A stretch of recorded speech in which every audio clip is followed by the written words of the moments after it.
A paz do Senhor Jesus, estamos iniciando mais uma aula de escatologia no seu lar e eu quero agradecer por sua audiência, a você que gosta de estudar as profecias bíblicas, a você que gosta dos eventos escatológicos e principalmente do livro do Apocalipse. Que Deus te abençoe, que as bênçãos de Deus continuem sendo derramadas sobre você e toda a sua família e seja muito bem-vindo aos instantes finais. Eu quero lembrar que você pode assistir a nossa programação não só pela TV, mas também pelo YouTube em dois canais diferentes, né? Rede Brasil Oficial e IEADPE Oficial, ou pelo site www.iadpeplay.org.br. E se você deseja enviar a sua mensagem ou a sua pergunta, o número do WhatsApp está aparecendo aí na sua tela, 99491 2293. Se você está acompanhando diariamente os instantes finais, você sabe que nós estamos estudando a carta enviada à igreja de Tiatira.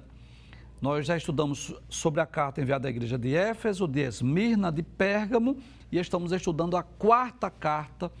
E como nós fazemos diariamente, né, nós vamos recapitular e isso tem o duplo objetivo, né?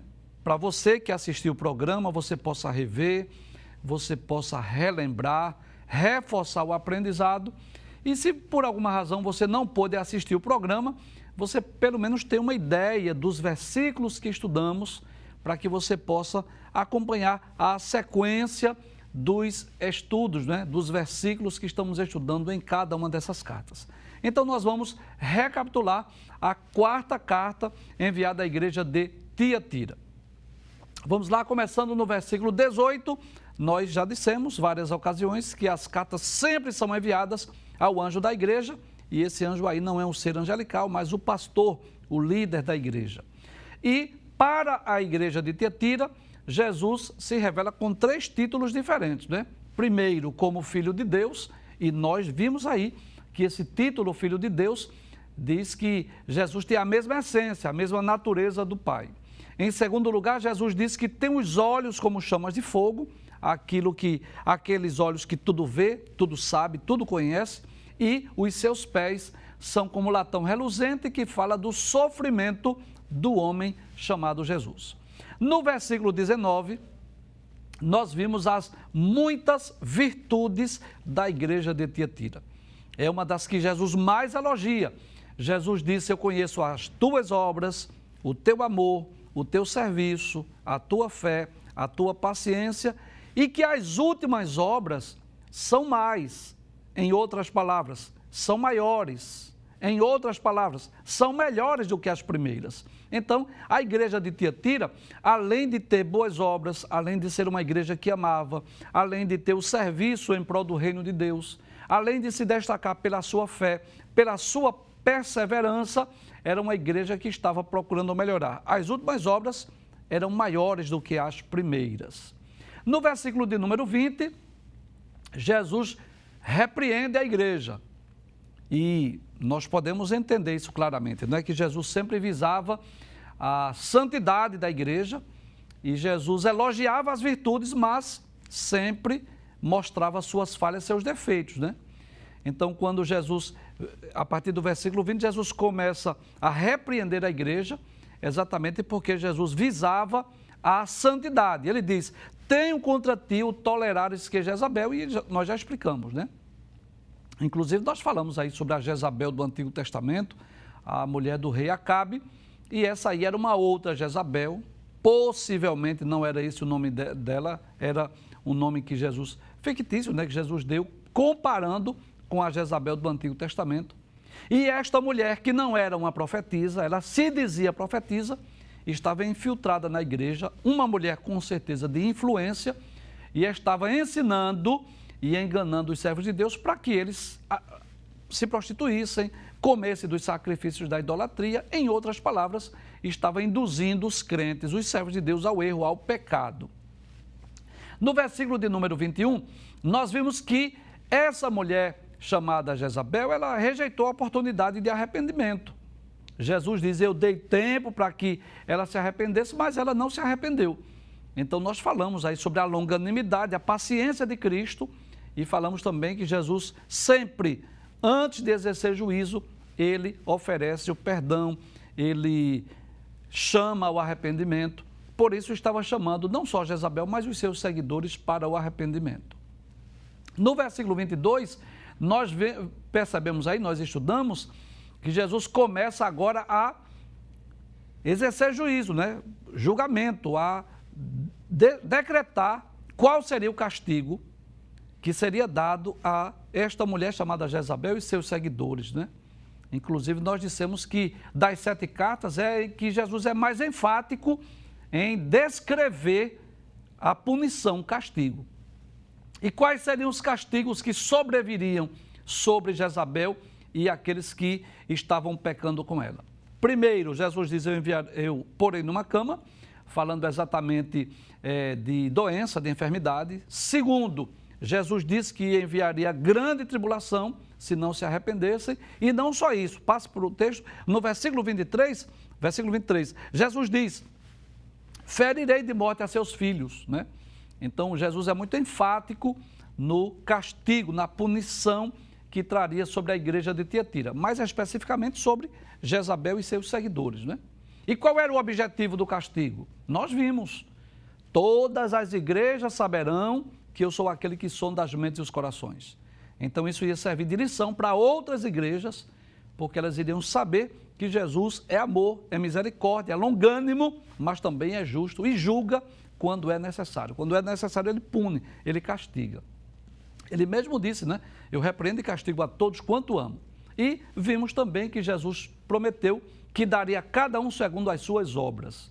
Como justo juiz, Jesus sempre retribui de acordo com as obras. E, finalmente, nós vimos o versículo 24. Nós vimos que havia na igreja de Tiatira crentes sinceros, crentes fiéis. Jesus diz, né? A vós, aos restantes que estão em Tiatira, a todos quanto não têm essa doutrina e que não conhecem as profundezas de Satanás. Então, nós dissemos que havia aqueles seguidores daquela falsa profetisa chamada Jezabel, mas havia também crentes fiéis, crentes sinceros, que estavam seguindo a Cristo. E Jesus diz assim, olha, outra carga não vos porei, ou seja, não vou dar mandamento nenhum. Não vou trazer nenhum mandamento porque vocês já conhecem a verdade. Estudamos até o versículo de número 24. Hoje nós daremos continuidade ao estudo dessa carta. Na verdade, nós vamos estudar os últimos versículos, que são os versículos 25 até o versículo de número 29, e vamos concluir o estudo dessa carta no programa hoje. Vamos ver o que diz o versículo de número 25. Pode passar a tela, por gentileza? Jesus diz assim, mas o que tendes, retende-o até que eu venha. Então, essa expressão retende, né? O que tem, retenha, em outras palavras, ela vem do verbo reter. E qual é o sentido, né? O que é que Jesus estava falando para os crentes lá da cidade de Tiatira? Quando ele diz assim, o que tens, retendes, né? Ele estava falando no sentido de guardar. Em outras palavras, esse verbo reter tem um sentido de guardar, de conservar. Isso deve ser aplicado no sentido de guardar aquilo que é bom, guardar aquilo que é precioso, guardar aquilo que é valioso.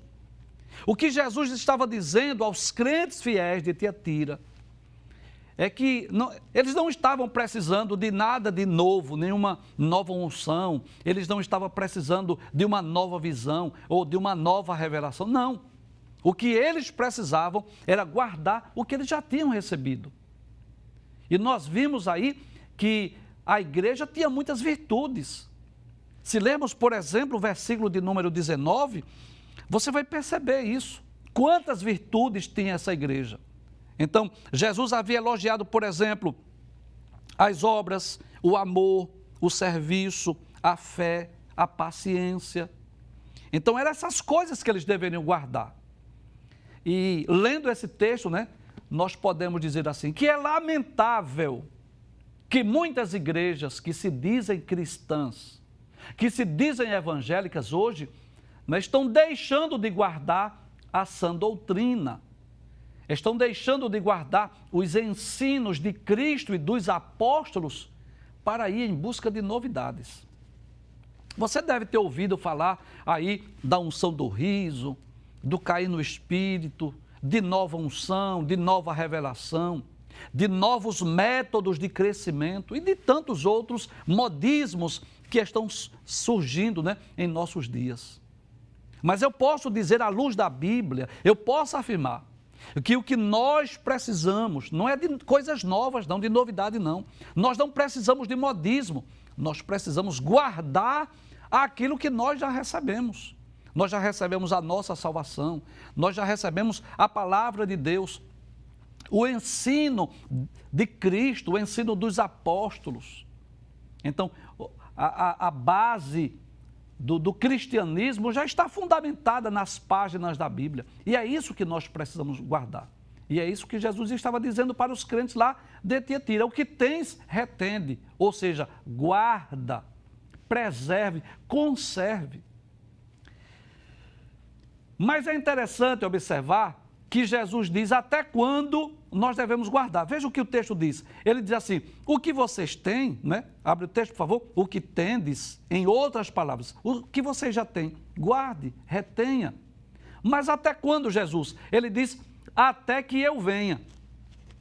E isso nos mostra claramente, se você está acompanhando o programa desde o princípio, nós dissemos que essas 7 cartas, embora elas tenham o endereço, né, os destinatários originais, que eram as igrejas da Ásia Menor, no final do 1º século, igrejas reais que haviam realmente, nós inclusive mostramos no mapa aqui, né, as 7 cidades onde estavam essas 7 igrejas, mas que ela se aplica para nós também.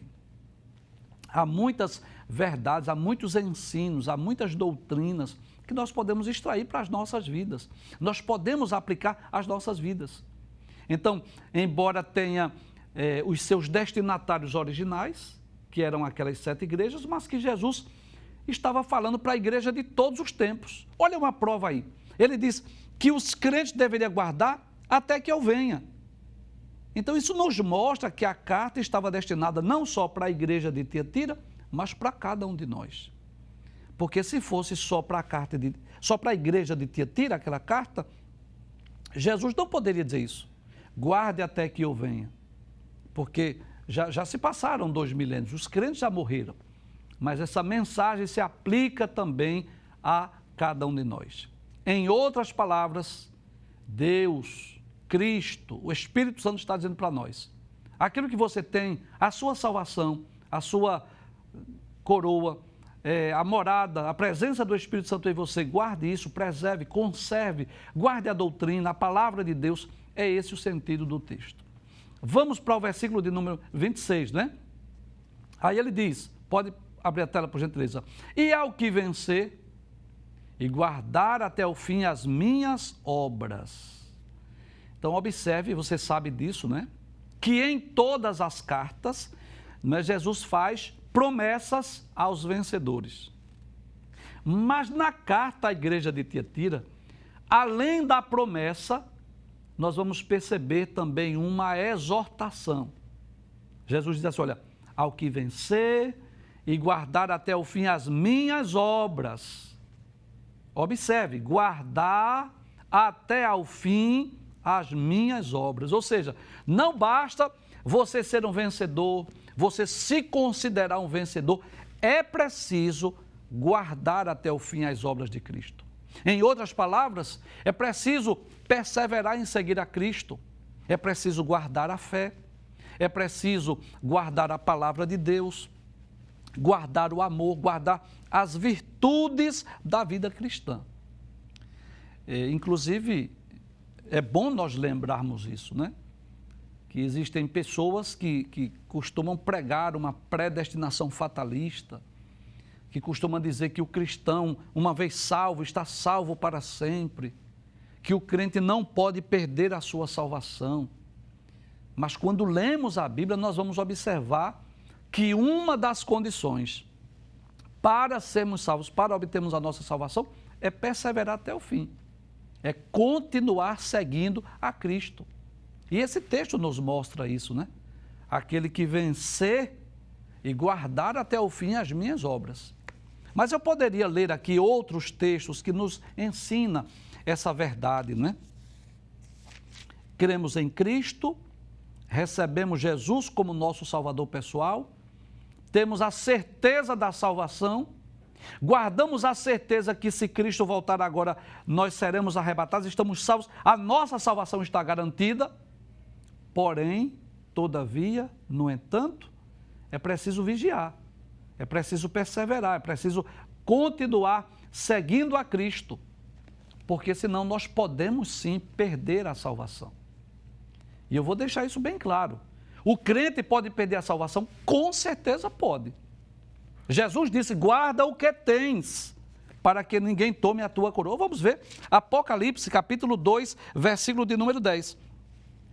É a carta escrita à igreja de Esmirna, nós já estudamos isso. Nada temas das coisas que hás de padecer. Eis que o diabo lançará algum de vós da prisão, para que sejais tentados, e tereis uma tribulação de 10 dias. Ser fiel até a morte, e dar-te-ei a coroa da vida. Né? Então, nesse texto aqui, Jesus está dizendo, seja fiel até quando? Até a morte.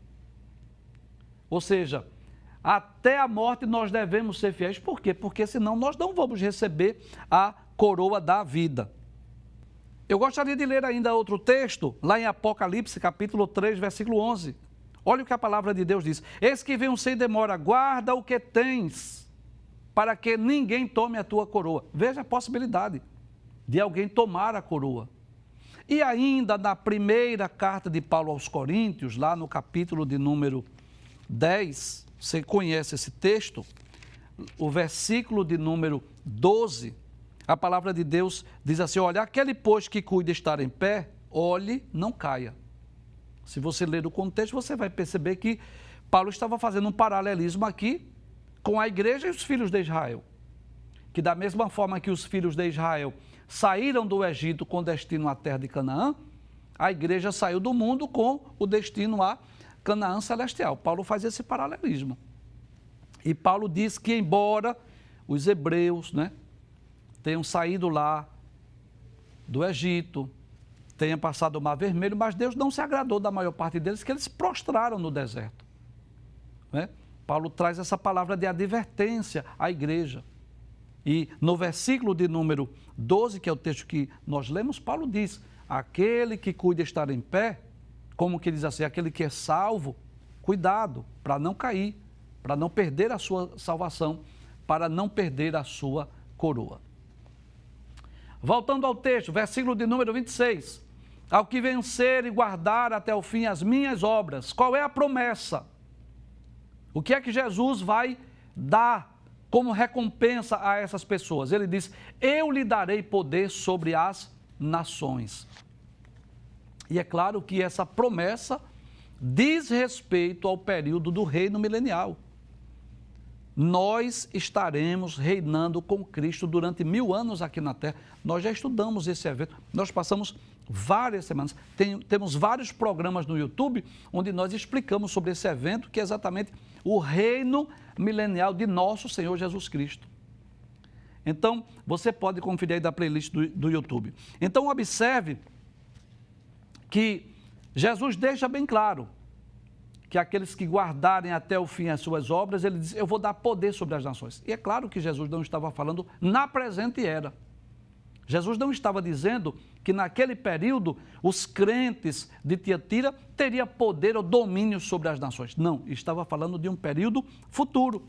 E eu gostaria de ler alguns textos bíblicos que nos mostram isso, que nós reinaremos com Cristo.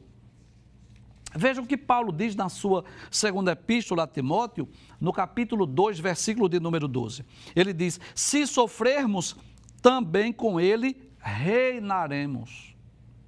Em outras palavras, Paulo estava dizendo, aqui neste mundo nós podemos enfrentar sofrimentos, mas nós reinaremos com Cristo.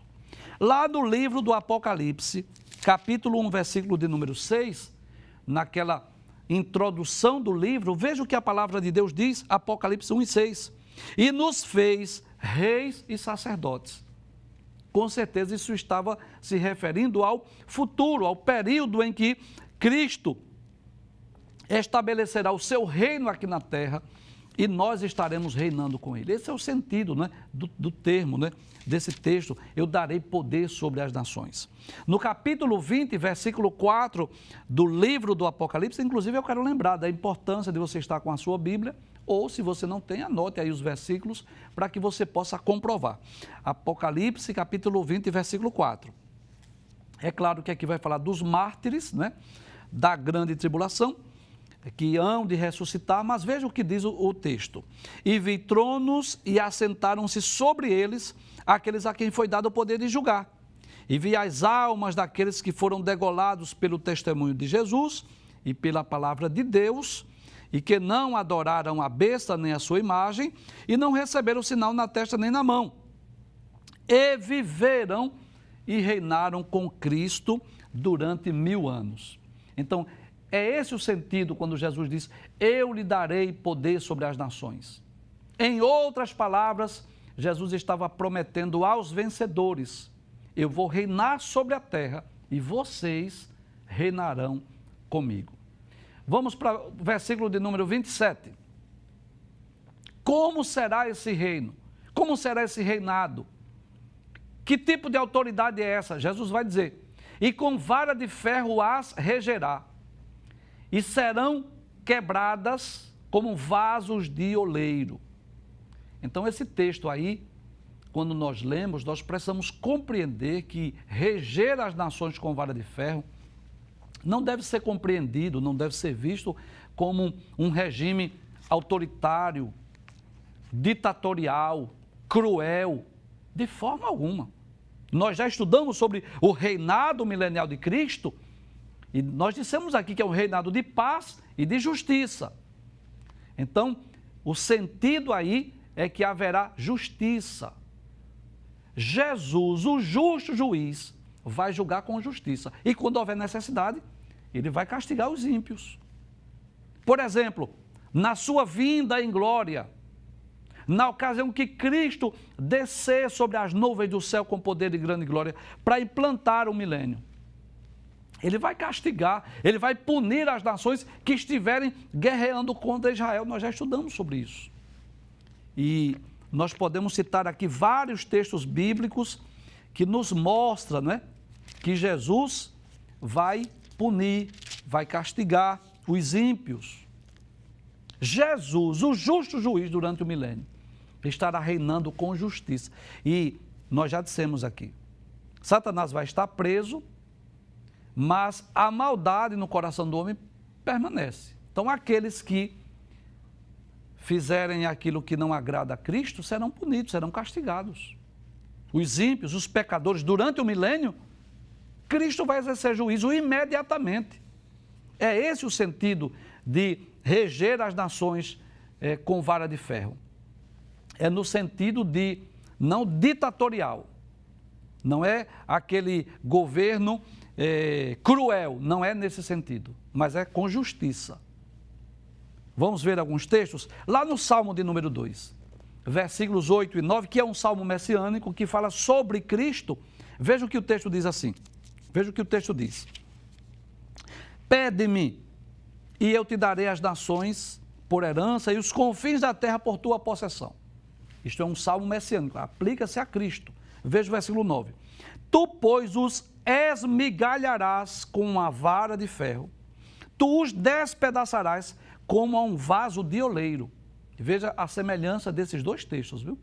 Abre a tela, por gentileza, para nós vermos. Com vara de ferro as regerá e serão quebradas como vasos de oleiro. Então, isso fala exatamente dessa implantação do milênio, onde os ímpios serão punidos, serão castigados. Vamos ver o que diz Isaías? Isaías, capítulo de número 11, versículo de número 4, para que você possa compreender melhor. Diz assim, mas julgará com justiça os pobres. Já falamos sobre isso. Uma das principais características do milênio é a justiça. E é interessante a palavra pobre aqui. Não era suficiente dizer assim, mas julgará com justiça e todos entender? Claro que poderia ser. Mas ele coloca aqui os pobres. Por quê? Porque muitas vezes, e por que não dizer na maioria das vezes, os pobres são injustiçados. Aí o texto continua, e repreenderá com equidade os mansos da terra, ou seja, os mansos serão tratados com equilíbrio. E ferirá a terra com a vara da sua boca. O que é a vara da sua boca? A mensagem de juízo. Para Jesus punir ou castigar alguém, não precisa ele pegar um chicote, por exemplo. Basta ele falar e exercer juízo com a sua palavra, com a sua autoridade. E o texto diz, e com o sopro dos seus lábios matará o ímpio. Então esse é o sentido. Nós podemos entender claramente que durante o reinado de Cristo, se alguém se atrever a pecar, a desobedecer às normas, às leis, serão castigados. Cristo exercerá juízo e a igreja também. Veja o que diz Apocalipse capítulo 12, versículo 5, falando ainda do reinado de Cristo.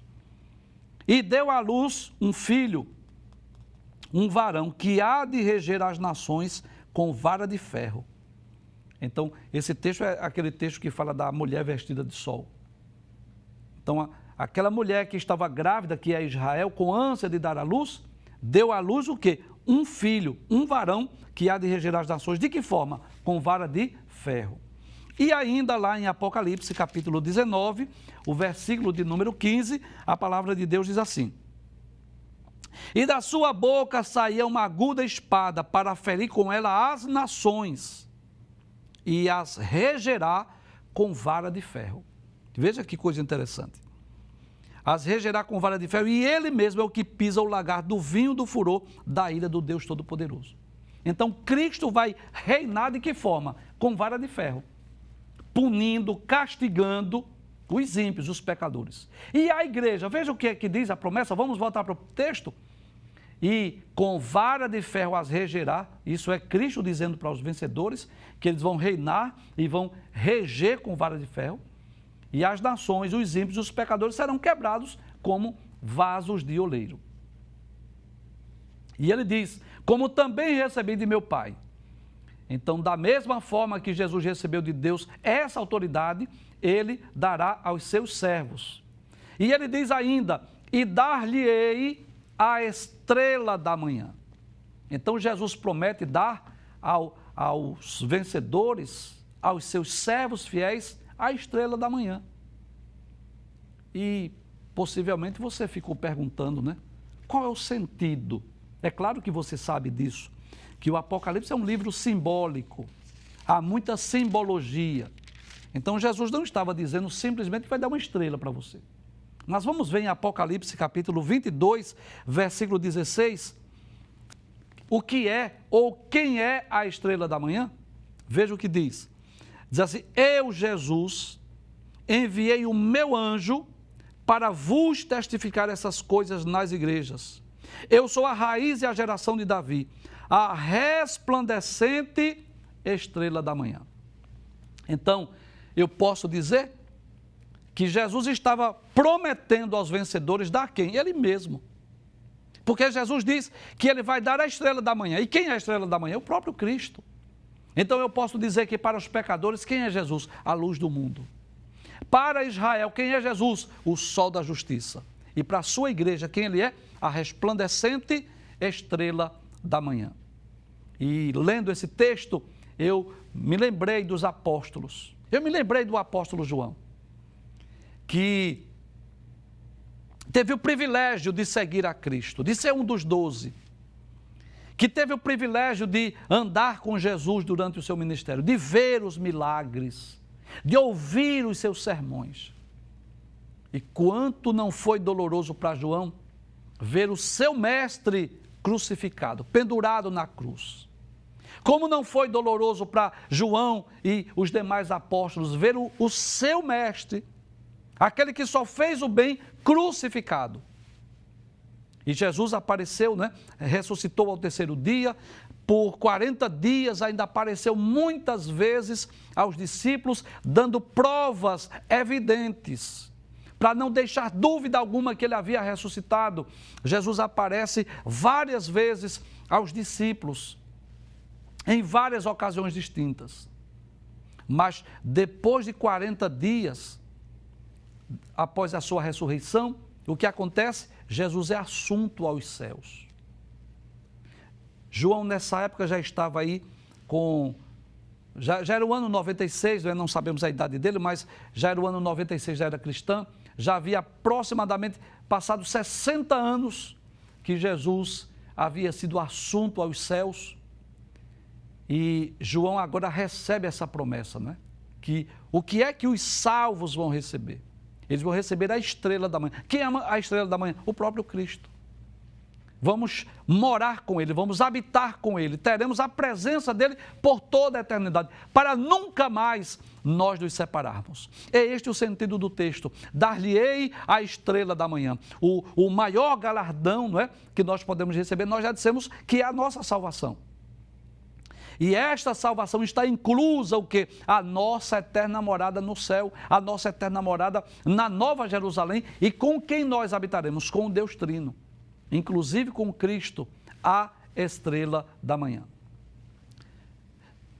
Finalmente, o versículo de número 29, que é o último versículo, Jesus diz assim: quem tem ouvidos, ouça o que o Espírito diz às igrejas. E nós já dissemos isso em outras ocasiões, em outras cartas que estudamos, que em todas as cartas Jesus sempre traz essa palavra.